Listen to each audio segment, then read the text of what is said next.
네, 르네상스 미술 2부에 이어서 3부 바로 이어가도록 할게요. 3부는 북유럽 르네상스에 대해서 배워볼 건데요.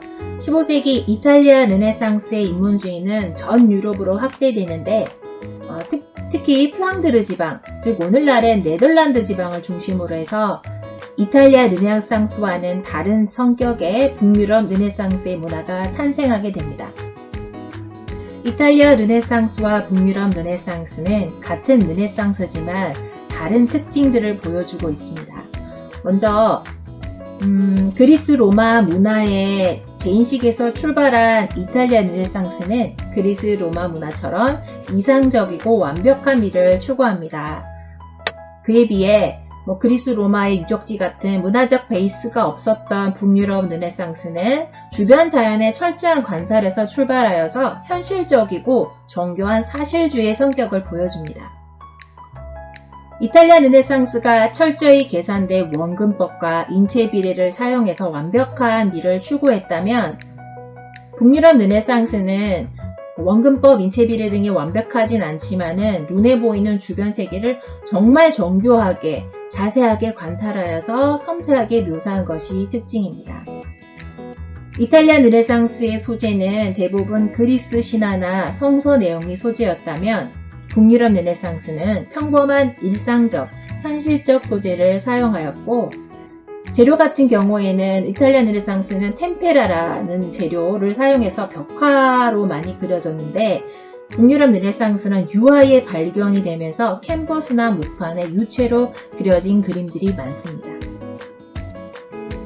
북유럽 르네상스의 대표적인 화가들 중에서 4명을 만나볼 건데요. 첫 번째는 뒤러, 두 번째는 얀 반 에이크, 세 번째는 브리겔, 네 번째는 한스 홀바인입니다.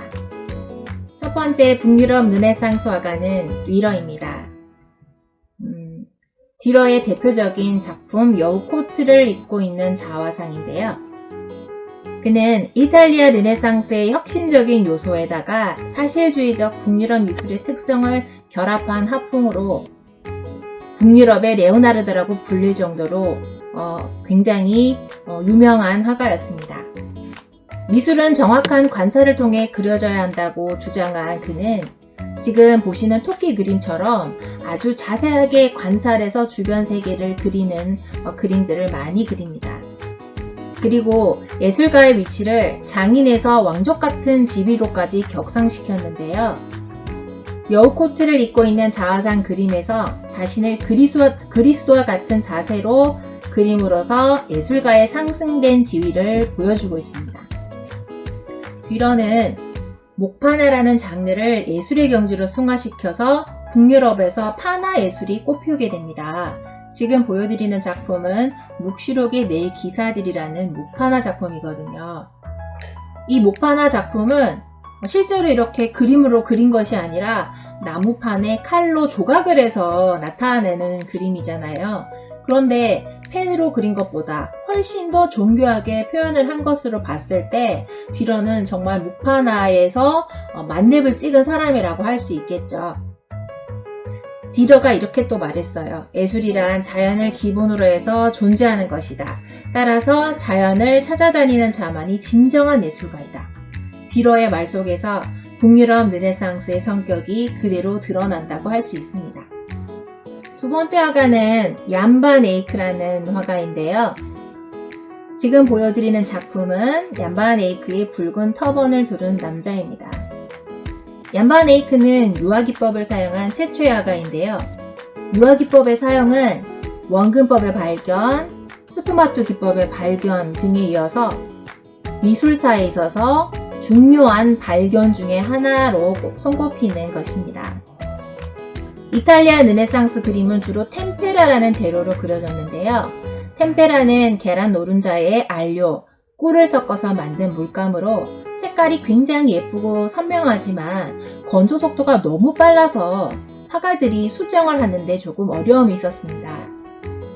유화 물감은 기름에다가 알료를 섞어서 만든 물감으로 건조 속도가 매우 느려서 계속해서 화가들이 수정하고 수정할 수 있는 시간적인 여유를 가질 수 있게 되면서 아주 섬세한 작업이 가능하게 되었습니다. 북유럽 르네상스의 정교한 사실주의 발달은 이런 유화기법의 사용도 한몫을 했다고 할 수가 있습니다. 얀 반 에이크의 가장 대표적인 작품은 바로 아르노피니 부부의 결혼이라는 작품인데요. 정교한 사실주의 그림의 정수를 보여주는 대표적인 북유럽 르네상스의 명작입니다. 실제로 이 그림 사이즈를 보면 굉장히 크지 않아요. 굉장히 작은데 이 작은 그림 사이즈 안에 너무나도 섬세하고 정교한 사실주의적 표현을 보고 많은 사람들이 입이 떡 벌어진다고 합니다. 그리고 이 그림 속에는 많은 이야기와 상징들이 숨어 있기 때문에 더 유명한데요. 지금부터 그림 속에 숨겨진 이야기와 상징들을 한번 같이 찾아보도록 하겠습니다. 지금 이 그림 속의 장소에는 모두 몇 사람이 있을까요?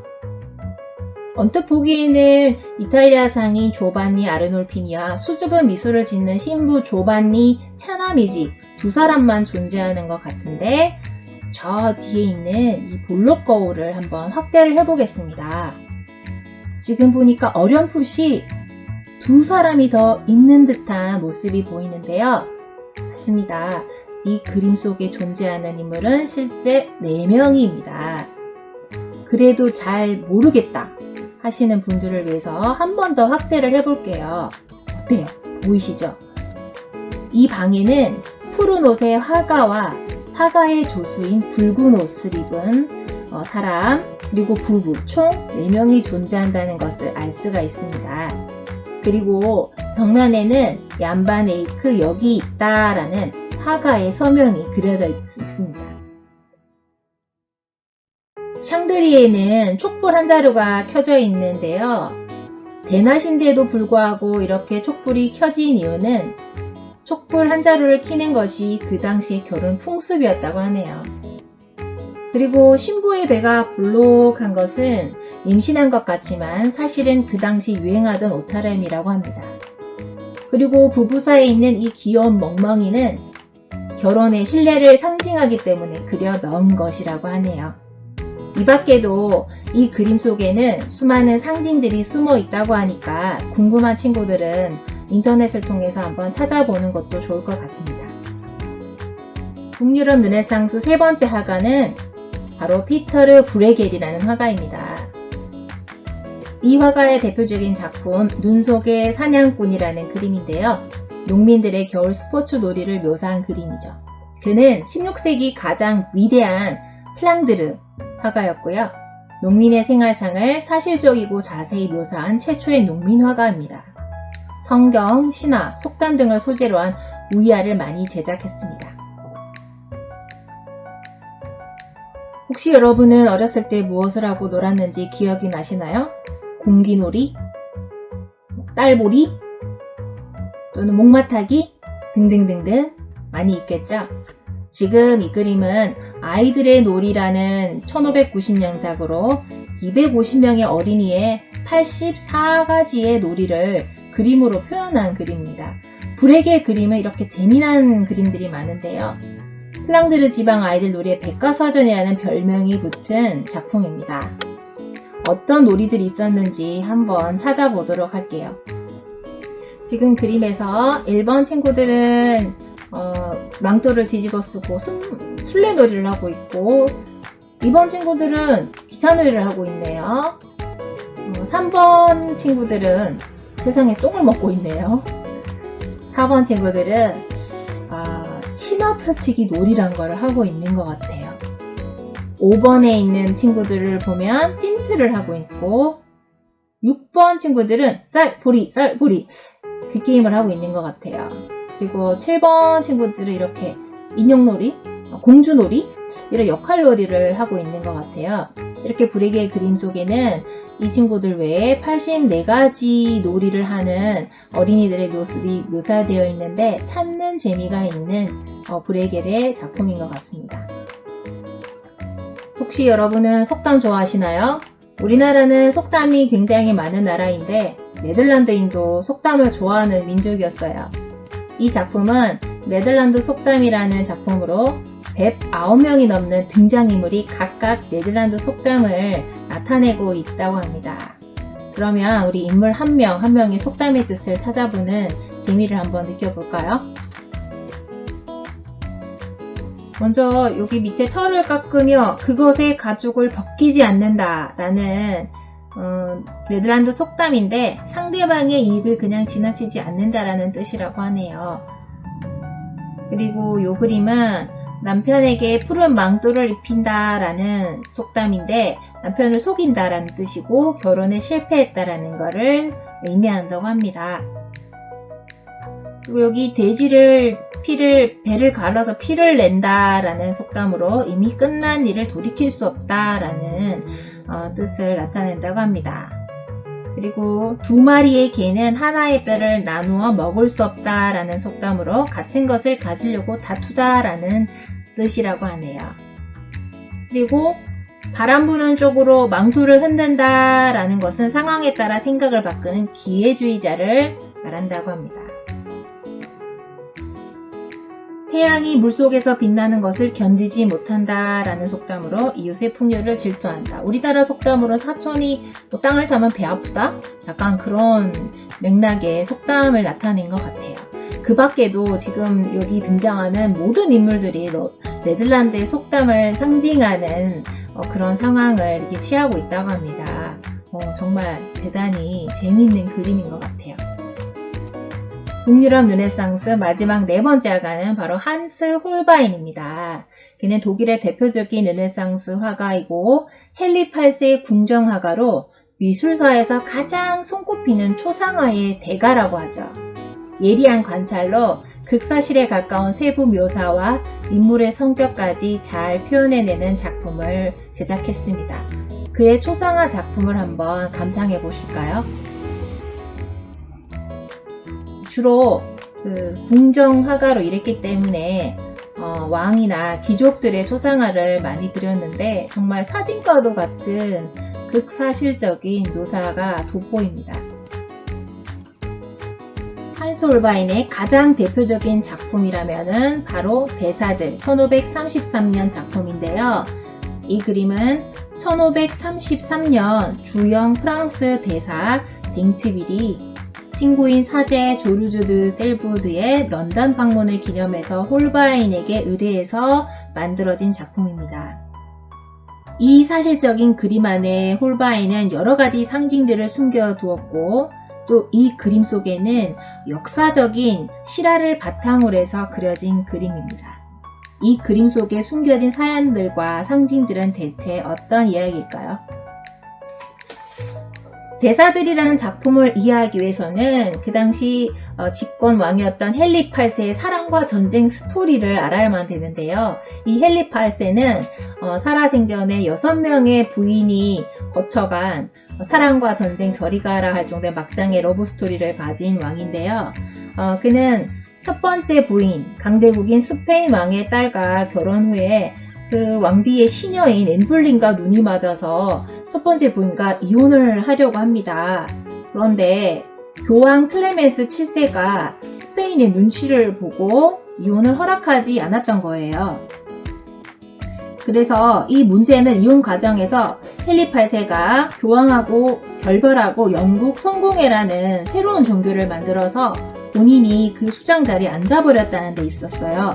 당시 유럽에서 교황은 무소불위의 권위를 갖고 있던 존재라 신하들의 반발이 적지 않았지만 교황보다 더 무서운 전제군주 헨리 8세는 반대하는 신하들을 모조리 화영장에 불구덩이에 쓸어놓고 전격적인 종교개혁을 단행했다고 합니다.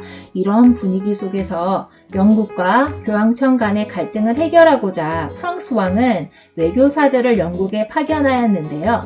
바로 그 사람이 외국 대사 댕트빌이었던 것입니다. 그래서 댕트빌이 영국에 와 있는 동안 그의 친구인 조르주 드 셀부가 댕트빌을 방문하는 그 장면을 그림으로 담은 것이 바로 작품 대사들입니다. 이 대사들 작품 속에는 많은 상징들이 숨어 있는데요. 먼저 여기 보시면 악기가 있어요. 이 악기를 확대해 보면은 줄이 끊어져 있는 것을 발견할 수 있는데요. 끊어진 루트웨어는 영국과 프랑스의 종교 분쟁을 상징한다고 합니다. 그리고 위쪽 테이블 위에 보면은 배의 항해에 필요한 여러 가지 도구들이 있는데요. 이것은 향해와 발견의 시대인 16세기 유럽을 상징한다고 합니다. 그리고 가장 놀라운 점은요, 이 그림 속에 화가가 해골을 그것도 아주 커다랗게 숨겨두었다는 점입니다.